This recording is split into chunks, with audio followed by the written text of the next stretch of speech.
দুর্ভাগ্যজনকভাবে বাংলাদেশে আবারও চক্রান্তের খেলা শুরু হয়েছে বলে মন্তব্য করেছেন বিএনপির মহাসচিব মির্জা ফখরুল ইসলাম আলমগীর। বুধবার ১ জানুয়ারি রাজধানীর ইঞ্জিনিয়ার্স ইনস্টিটিউশন মিলনায়তনে ছাত্রদলের ৪৬তম প্রতিষ্ঠাবার্ষিকীর আলোচনা সভায় তিনি এসব কথা বলেন। সভায় প্রধান অতিথি হিসেবে ভার্চুয়ালি যুক্ত হয়েছেন বিএনপির ভারপ্রাপ্ত চেয়ারম্যান তারেক রহমান। মির্জা ফখরুল ইসলাম আলমগীর বলেন যে চক্রান্তের খেলার কারণে আমাদের নেত্রীকে ৬ বছর জেলে থাকতে হয়েছে, এখনো আমাদের ভারপ্রাপ্ত চেয়ারম্যানকে দেশের বাইরে থাকতে হচ্ছে। সেই চক্রান্ত আবার শুরু হয়েছে। যারা বাংলাদেশে বিশ্বাসী, যারা জোর গলায় বলতে পারে সবার আগে বাংলাদেশ, সেই দলের নেতাদের দূরে সরিয়ে রাখতে চায়। ইতিহাসে এ ঘটনা বহুবার হয়েছে। বাংলাদেশের মানুষ এই চক্রান্তকে কখনো সমর্থন দেবে না। বিএনপিকে ভেঙে ফেলার চেষ্টা বহুবার হয়েছে, কখনোই ভেঙে ফেলা সম্ভব হয়নি। অন্তর্বর্তী সরকারের প্রতি আশা প্রকাশ করে মির্জা ফখরুল বলেন, প্রশাসন সংস্কার সহ ন্যূনতম সংস্কারের মাধ্যমে নির্বাচনের ব্যবস্থা করবে অন্তর্বর্তী সরকার। যে সংকট তৈরি হয়েছে তার একমাত্র সমাধান হচ্ছে নির্বাচন। বিএনপির মহাসচিব বলেন, আমরা বিশ্বাস করি সংস্কার একটি চলমান প্রক্রিয়া।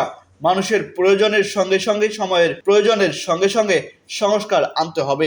তাই বলে সংস্কার নাম করে আমরা এমন কিছু হতে দিতে পারি না যেটা আমাদের গণতন্ত্রকে বিঘ্নিত করবে। অন্তর্বর্তী সরকারকে আহ্বান জানিয়ে তিনি বলেন, কাল বিলম্ব না করে এই সংকট থেকে মুক্ত করতে অতি দ্রুত নির্বাচন ব্যবস্থা করুন।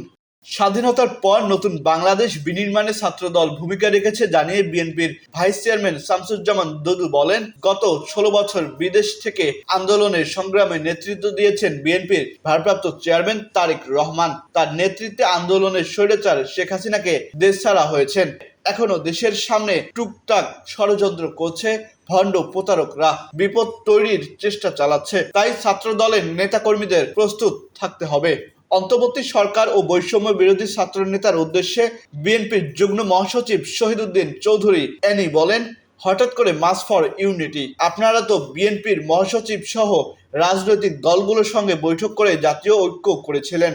জাতীয় ঐক্যের আহ্বান জানিয়ে আপনারা যখন মার্চ ফর ইউনিটির কথা বলেন তখন আমাদের কষ্ট লাগে। আপনাদের সুবুদ্ধির উদয় হওয়া দরকার। কার স্বার্থে মার্চ ফর ইউনিটি করছেন? আমাদের বৃহত্তর স্বার্থে শেখ হাসিনার বিচার দাবিতে ঐক্যবদ্ধ হওয়া দরকার। আমরা ঐক্য চাই। শেখ হাসিনা ও তার দোসরদের বিচার আমরাও চাই। জাতীয় ঐক্যের ভিত্তিতে গণতান্ত্রিক বাংলাদেশ বিনির্মিত হবে, এমনটাই প্রত্যাশা আমাদের সবার। আহসান সাকিব হাসান, আকাশ জমিন, ঢাকা।